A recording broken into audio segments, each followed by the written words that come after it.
For some, it was just another meal, a simple dessert. But for them, it was a revelation. It was 1945 and the Third Reich had crumbled, leaving behind a nation in ruins and millions displaced. Among them were thousands of German women, soldiers, and civilians, now prisoners of war in camps across the Allied nations. Stripped of their uniforms, their identities, and everything they had ever known, they faced an uncertain future.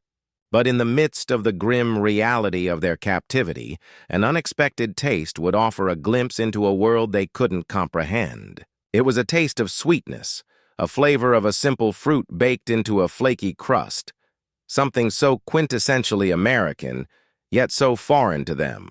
This is the story of how a humble apple pie, a symbol of comfort and home, became a powerful and emotional bridge between enemies, a small slice of humanity in the shadow of war. This is the story of female German POWs and their first taste of American kindness.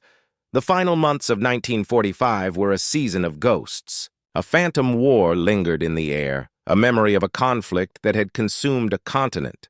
For Annalisa, the ghost was always her uniform, the crisp gray of her Luftwaffe auxiliary's jacket, now replaced by the drab, coarse fabric of a prisoner's dress. She stared out the barbed wire fence of Camp Concordia in Kansas, the endless prairie stretching to a horizon that felt like a trap. The wind whispered across the plains, carrying no comfort, only the dust of a broken world. Annalisa, barely 20, had enlisted with a fierce, almost naive loyalty. She believed in the cause, in the strength of the German people, in the promise of a 1,000-year Reich. Now, that belief was a brittle, shattered thing, as fragile as the window pane of a bombed-out building. Her days were a monotonous cycle of roll calls, labor details, and the heavy silence of shared trauma.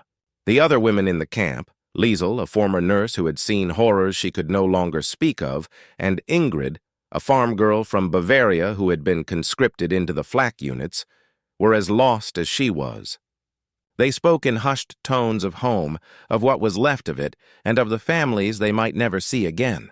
The food was bland, a stark contrast to the rich, hearty stews of her childhood, but it was enough to survive. They were fed, clothed, and housed, a fact that was both a relief and a source of profound guilt. They were enemies, yet they were treated with a basic decency that confounded them. The American guards, young and often with a shy, almost apologetic air, were not the monsters the propaganda had promised. They were boys, really, some barely older than Annalisa herself, their faces still round with youth. One of them, a lanky private named Miller, had a habit of offering a small, sad smile when he passed, a gesture that was both a comfort and a sharp reminder of the chasm between them. The weeks blurred into months, and the shock of defeat gave way to a weary, persistent numbness. Annalisa felt her identity dissolving, her sense of self eroding with each passing day.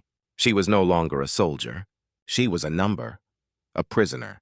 The only thing that remained was the gnawing hunger for something more than survival, for a flicker of the life she had lost. One afternoon, a new shipment of rations arrived, and a flurry of activity broke the monotony. The women were tasked with sorting supplies, and a new smell, sweet and tangy, wafted through the air. Annalisa, sorting bags of flour and sugar, felt a strange pang of memory, a fleeting image of her mother baking in their kitchen in Stuttgart. The smell was foreign, yet familiar, an echo of a life that felt 1,000 years away. As the day's work concluded, the camp commander, a gruff but fair-minded man named Major Thompson, made an announcement. For their cooperation, there would be a special dessert with dinner. A quiet murmur of confusion and curiosity rippled through the group. What could a special dessert be in a prison camp? The term itself felt like a cruel joke. Yet, as they filed into the mess hall, the air was thick with a new, almost festive anticipation. The usual plain, hardtack bread and boiled potatoes were on the tables, but in the center of each, on a small communal plate, sat a slice of something brown and golden, steam still rising from its surface. It was a triangle of flaky pastry with a rich, dark filling. The smell was intoxicating, a complex blend of cinnamon, sugar, and the scent of baked fruit. The women stared at it, a collective hush falling over the room. They had never seen anything like it. It was a puzzle, a mystery, a small piece of a world they couldn't comprehend. Annalise's eyes met Liesel's, and for the first time in months, she saw not just weariness, but a flicker of genuine wonder. The guards standing by the doors watched their reactions with an almost paternal interest. Major Thompson stood at the front, a faint smile on his lips. "It's apple pie," he said, his voice a low rumble. "A taste of America." The words hung in the air, a statement of fact that carried the weight of a profound offering. Annalise reached out a hand, her fingers trembling slightly, and picked up her fork. She brought the piece to her lips, the pastry delicate and crisp, the filling soft and warm, bursting with a flavor that was both tart and sweet, a perfect symphony of sensation. It was unlike anything she had ever tasted. It was a flavor that was not just food, but a story, a history, a culture, all in one bite. The sweetness filled her mouth, a sharp, beautiful contrast to the bitterness of her life. She closed her eyes, and for a moment the barbed wire disappeared. She wasn't a prisoner. She was just a girl, tasting something wonderful for the very first time. And in that moment, a seed of curiosity, of wonder was planted, a question forming in the back of her mind. If this was a taste of America, what else was there? What other secrets did this strange, kind enemy hold? The apple pie was gone too soon, a ghost of a flavor on her tongue. But its memory lingered, a tantalizing promise of more, of a world beyond the fences that she was only just beginning to glimpse. The apple pie was more than a dessert. It was a conversation starter, a bridge built with flour and sugar. The next day, the mess hall was a different place. The hushed, weary silence was replaced by a low hum of chatter, a buzz of questions and shared revelations. The women spoke not of home or family, but of the pie. What was that spice? How did they make the crust so flaky? And why, in a time of shortages and rationing in their own country, did the Americans have so much of this simple, delicious thing? Liesel, the former nurse, a woman of practical, sober sensibilities, confessed to Annalise that she had saved a small piece of her crust, wrapped it in a napkin just to study its texture. "It's so light," she whispered, "like nothing I have ever seen. My mother's crusts were always so heavy." Ingrid, the farm girl, was more direct. "The apples," she said, her eyes wide with a childlike wonder. "They were not the hard, sour ones we had. They were so sweet, so full of juice." The shared experience of the pie had cracked the hard shell of their collective despair, allowing a sliver of light to seep in. The American guards, who had seemed so distant, now felt a little closer, a little more human. Private Miller, the one with the sad smile, noticed the change in atmosphere. He saw the women's faces no longer drawn with a constant anxiety, but animated with a new, almost girlish curiosity. One morning during a work detail, he approached Annalise. He was carrying a small, worn book. He cleared his throat, his cheeks reddening. "My mother sent me this," he said, holding it out. "It's a cookbook. I thought maybe you would like to see it." Annalise stared at the book, its cover a simple brown with the title Betty Crocker's Picture Cookbook in faded gold lettering. She took it, her fingers brushing against his for a brief, startling second. It felt strange, this exchange of an object so mundane, so domestic, between two people who were supposed to be enemies. She flipped through the pages, the glossy pictures of cakes, roasts, and, yes, pies. A dazzling kaleidoscope of a life she couldn't imagine. The recipes were laid out with a casual precision, a kind of simple abundance that was breathtaking. There were recipes for apple pie with lattice tops, with crumb toppings, with caramel drizzles. The sheer variety was overwhelming. Annalise showed the book to Liesel and Ingrid, and soon it became a shared treasure, passed from hand to hand during breaks. They would pore over the pages, whispering in German, translating ingredients, trying to reverse engineer the magical pie. The language barrier was a challenge, but the pictures were a universal language of comfort and food. They found recipes for other things, too, for chocolate cake with rich frosting, for lemon meringue pies, for simple cookies. Each page was a new discovery, a new puzzle. They began to ask the guards questions, their German mixed with a few tentative English words. "What is a cup?" Liesel would ask, drawing the shape in the dust. "What is baking powder?" Ingrid would ask, her brow furrowed in concentration. The guards, at first surprised, began to respond with a genuine enthusiasm. They would try to explain the measurements, the ingredients, using hand gestures and broken German. The kitchen staff, a group of older American women who volunteered at the camp, were enlisted in the effort. They would bring over small samples of ingredients, a pinch of cinnamon, a handful of flour, so the women could feel and smell them. The simple act of talking about food, of sharing these small domestic secrets, began to break down the walls between them. The American women, who had been hesitant and guarded at first, saw not enemies but young women, curious and eager to learn. They saw their own daughters, their sisters, in the faces of the German prisoners. The conversations evolved. They talked about their own kitchens, their mother's recipes, the foods they missed most. Liesel spoke of her mother's Kartoffelsalat, a creamy potato salad with vinegar and dill. Ingrid described the hearty Kaiserschmarrn, a shredded pancake with plums that her grandmother used to make. Anneliese, with a quiet wistfulness, described the delicate Schwarzwälder Kirschtorte, the black forest cake of her home region. The American women, in turn, spoke of Thanksgiving turkey, of 4th of July barbecues, of their own family traditions. Food became a shared language, a way to connect on a level far deeper than politics or war. It was a language of memory and love, of comfort and home. The camp, which had been a place of stark division, was becoming something else, a place where people from different worlds were finding a common ground. The simple pie, with its sweet, comforting flavor, had opened a door. But a new question was now forming in their minds, a question far more profound than the recipe for a single dessert. They had seen the bounty, the kindness, the normalcy of this place. They had tasted the sweetness of a world they had been taught to despise. The apple pie was not just a symbol of American culture, but of American strength, of an economic and social vitality that seemed so impossibly vast compared to the ruins of their own country. The kindness, the almost casual generosity, was a far more powerful weapon than any bomb. It was a silent, emotional assault on everything they had ever believed. And as they studied the pages of the cookbook, they began to wonder, if the enemy could be this kind, this humane, what other lies had they been told? What other truths had been hidden from them? The apple pie and the Betty Crocker cookbook were the first cracks in the wall of their indoctrination, but the full weight of the truth was yet to fall. The women, having tasted not only the sweetness of the pie but the unexpected kindness of their captors, began to look at their surroundings with new eyes. The camp, once a symbol of their defeat, now felt like a surreal bubble of normalcy. The guards' casual smiles, the kitchen staff's willingness to share recipes, the simple abundance of food. These were not the actions of a brutal, subhuman enemy, as their propaganda had so vehemently claimed. They were the actions of people. Anneliese, in particular, found herself in a state of quiet, internal conflict.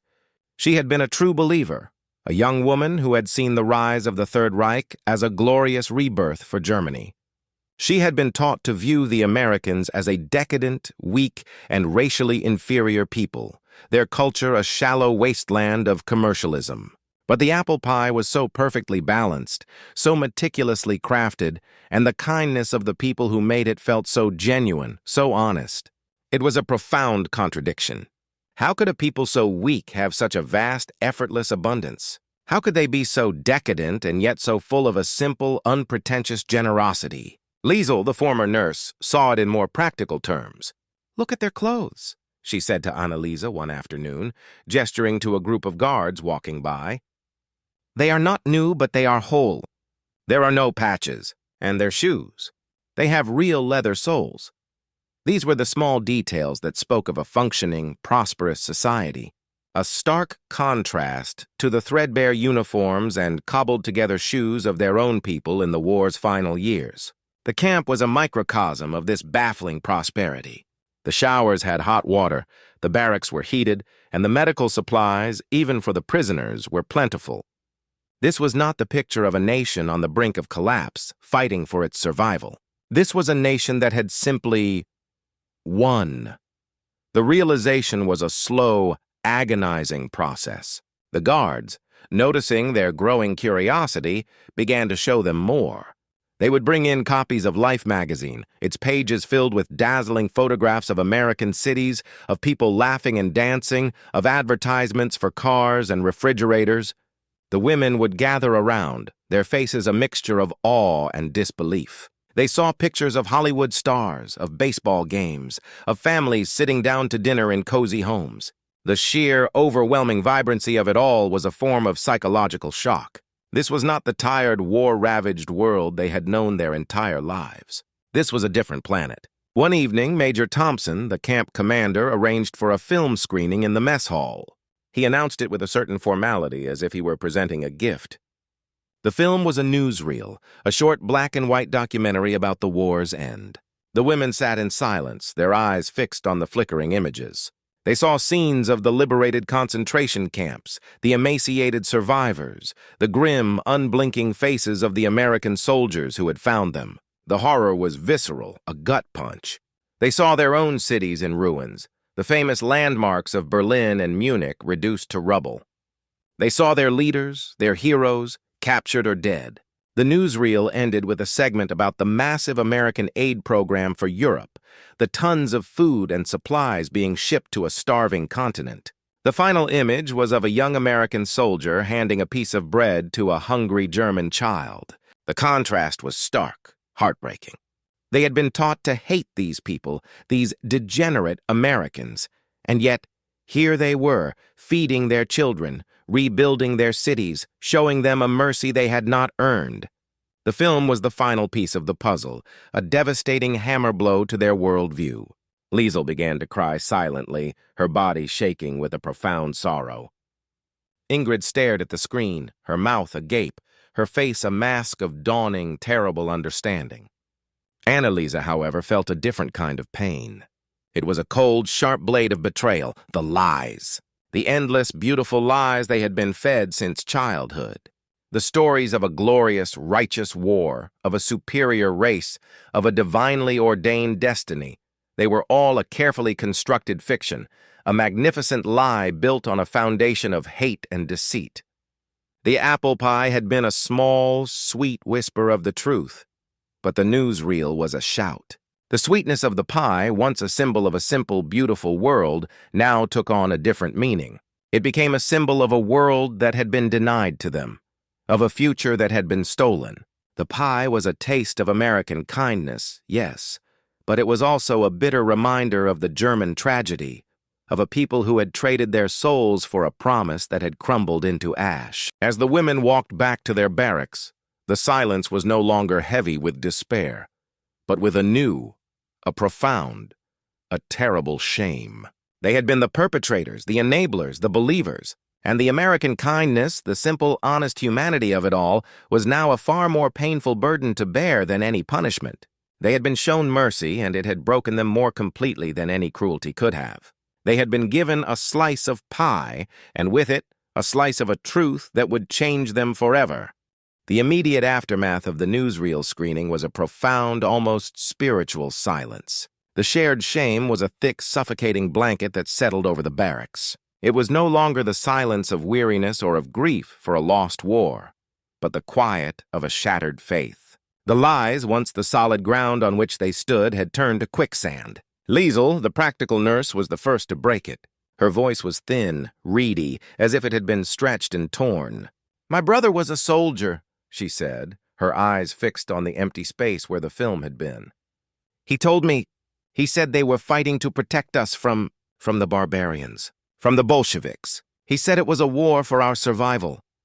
Her words hung in the air, a raw, exposed nerve. The silence after her confession was more painful than any sound. It was the sound of a family story, a sacred memory, being revealed as a part of a terrible falsehood. Ingrid, the farm girl, was next. "My father was in the party. He said the Americans were weak. They cared only for money. They had no honor." She looked at Annalisa, her face a question. "But the pie, it was a kind thing. It was an honorable thing to share something so good with us." The simplicity of her logic was devastating. The kindness of a single action, the sharing of a dessert, had unraveled a decade of indoctrination. Annalisa, who had been the most ardent believer, felt the weight of her own past convictions crushing her. She had been so proud, so sure. She had sung the songs, worn the uniform, and believed in the grandeur of the Reich. Now that pride felt like a heavy stone around her neck. The shame was a physical sensation, a burning in her chest. She remembered her own words, her own fierce arguments with her parents who had been more skeptical, more cautious. She had dismissed their fears as weakness, their caution as cowardice. Now she understood they had simply been wise.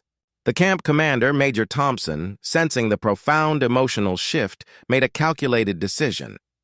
He began to organize what he called re-education sessions, but they were not the harsh lectures they had expected. They were conversations. He brought in books, not just cookbooks, but history books, novels, and poetry. He brought in teachers, German-speaking American officers who spoke to them with respect, not condescension.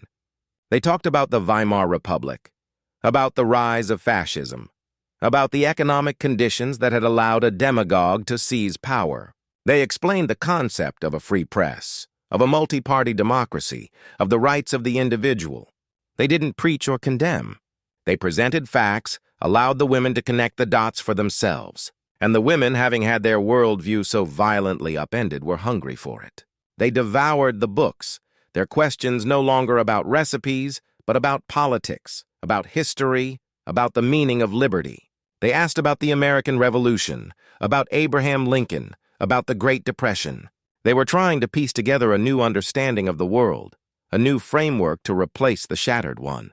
The library, once a forbidden place, became a sanctuary, a quiet, sacred space where they could rebuild their minds. Annalisa, in particular, found solace in the books. She read voraciously, trying to understand how she could have been so blind, so gullible. She read about the atrocities, the concentration camps, the millions of lives lost, and the shame deepened.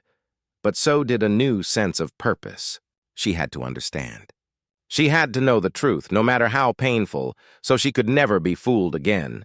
Liesel found a quiet strength in a book of American poetry, its rhythms and verses a language of a different kind of freedom. Ingrid, who had a simple, direct heart, found her truth in the letters she was now allowed to send and receive from her family. The first letter from her mother was filled with the raw reality of their lives, the shortages, the loss of their farm, the desperate search for her father who was still missing. The letters from home were a stark, painful contrast to the comfort and abundance of the camp. And yet, they also spoke of hope, of the American food aid, of the kindness of the Allied soldiers who were helping to rebuild their villages. The outside world, so long an abstract concept of good versus evil, was now a complex, nuanced reality.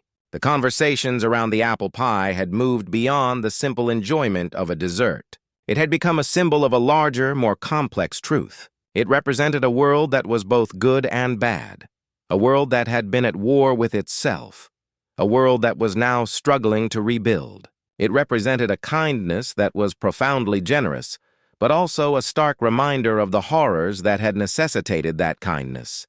The pie was a memory, a ghost of a different life, a different truth. It was a sweet reminder of a bitter lesson.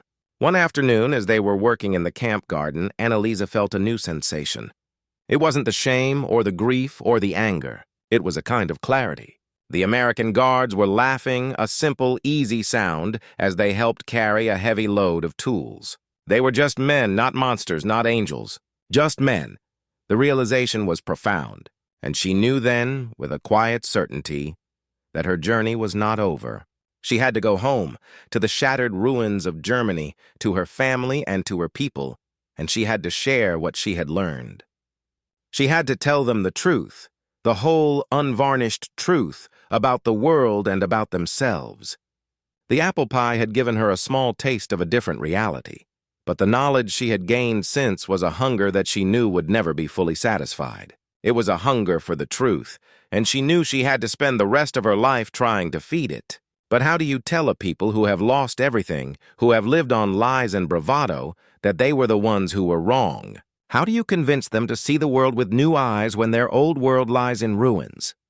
The journey from Camp Concordia back to Germany was not just a physical one. It was a passage from one reality to another, a transition from a bubble of American kindness to the stark, brutal landscape of their home.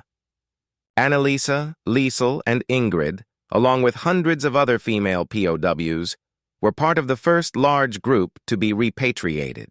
The train ride across the American plains was a silent, somber affair. They stared out the windows at the boundless fields of wheat and corn, the neat, well-kept farmhouses, the prosperous towns flashing by. It was a world they had only seen in magazines, a world that seemed untouched by the ravages of a war they had helped to start. The contrast was a sharp, constant pain. When they finally boarded the troop transport ship, the SS General A.W. Greeley, the vast, endless ocean seemed to be a perfect metaphor for the chasm between their past and their future. The ship was crowded with returning German soldiers and civilians, a mix of men and women, all of them bearing the invisible scars of defeat. The journey was long and tedious, but it provided a space for reflection, a moment to prepare for what lay ahead.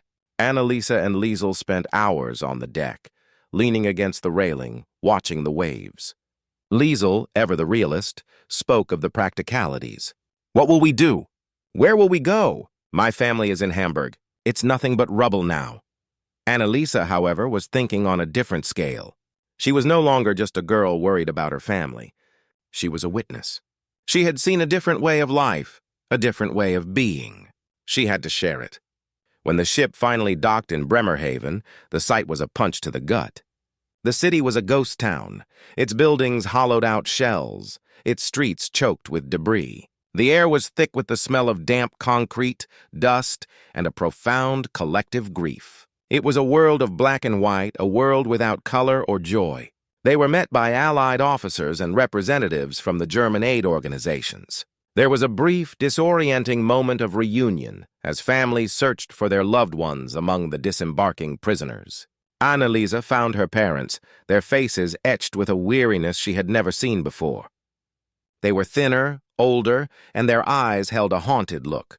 There were tears, of course, a quiet, desperate clinging, but there was also a distance, a chasm of unspoken experiences. Annalisa's mother had brought her a new coat, a heavy woolen thing with patches on the elbows.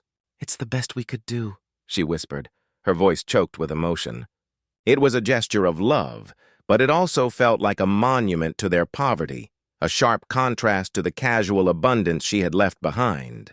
Her parents' small apartment in Stuttgart was a cramped, cold space.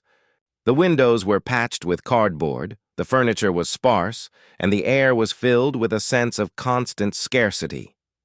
Annalisa's brother Klaus, who had been too young for the war, was a shadow of a boy, his ribs showing through his thin sweater.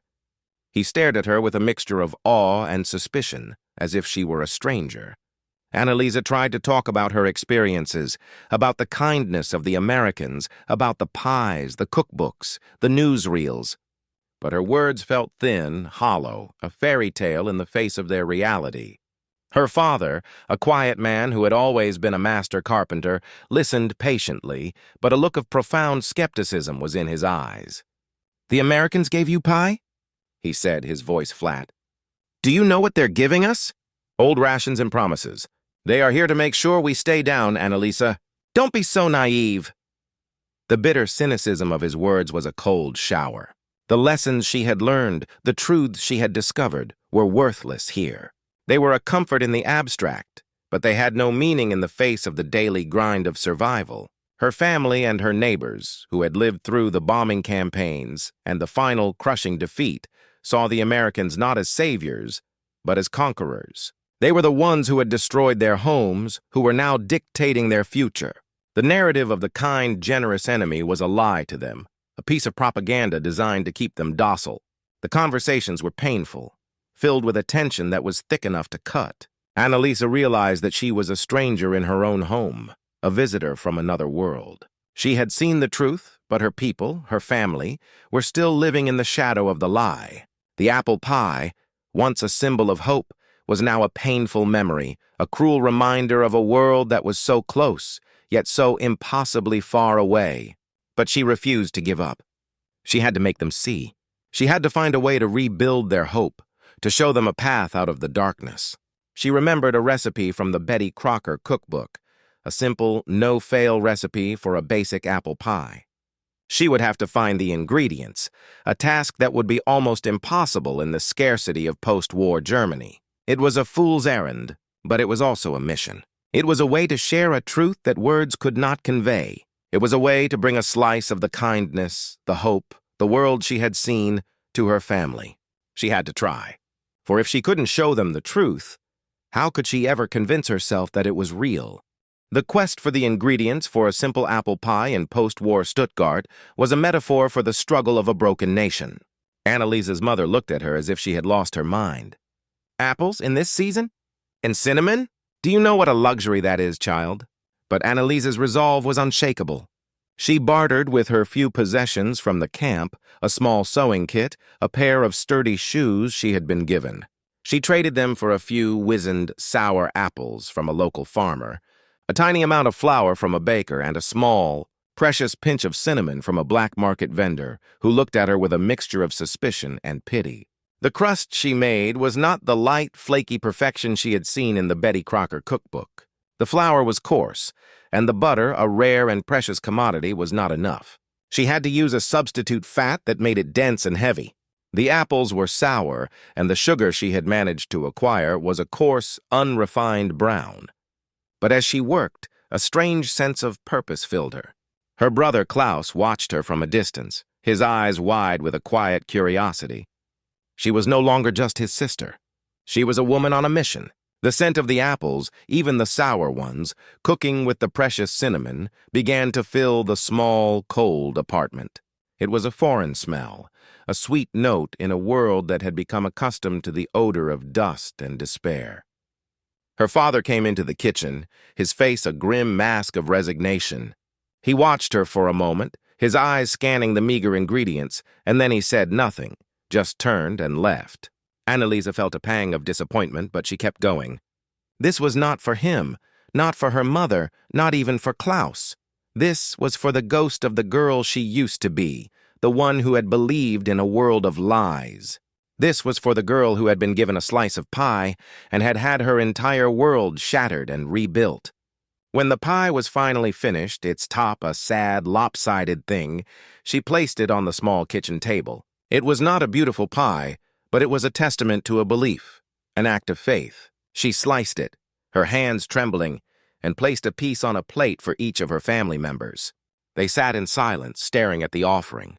Annaliese's father was the first to pick up his fork. He took a bite, chewed slowly, and then a single tear tracked a line down his cheek. He said nothing, but the expression on his face was a profound admission. It was not the taste of the pie that moved him. It was the story behind it. It was the knowledge that his daughter had gone on a journey to a different world and had brought back a small, tangible piece of it, a piece that was made not of hatred, but of a quiet, stubborn hope. Her mother took a bite and her eyes closed.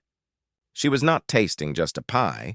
She was tasting a memory of a time when food was not a struggle, but a simple joy. Klaus, the boy who had known nothing but scarcity, took a bite and a look of pure, unadulterated wonder spread across his face. "It's so good," he whispered, his voice full of an awe Anneliese had not heard since she had tasted her first pie. The pie was gone too soon, a ghost of a flavor on their tongues. But its memory lingered, a tantalizing promise of more. It was a small, fragile bridge between a world of despair and a world of possibility. Annalise had not just baked a pie, she had baked a truth. And in that moment, in the quiet, shared understanding that passed between them, she knew that this was just the beginning. The apple pie had been the start of a journey of reconciliation, not just between two nations, but within a family, within a people. But as she looked at her father's face, no longer hardened by cynicism, but softened by a painful truth, she knew that there were no simple answers, no quick fixes. The road to recovery would be long and difficult, paved with the ghosts of the past. The pie had been a beginning, but what would be the next step? How would a nation, a people, and a family heal from such a profound betrayal? Tools.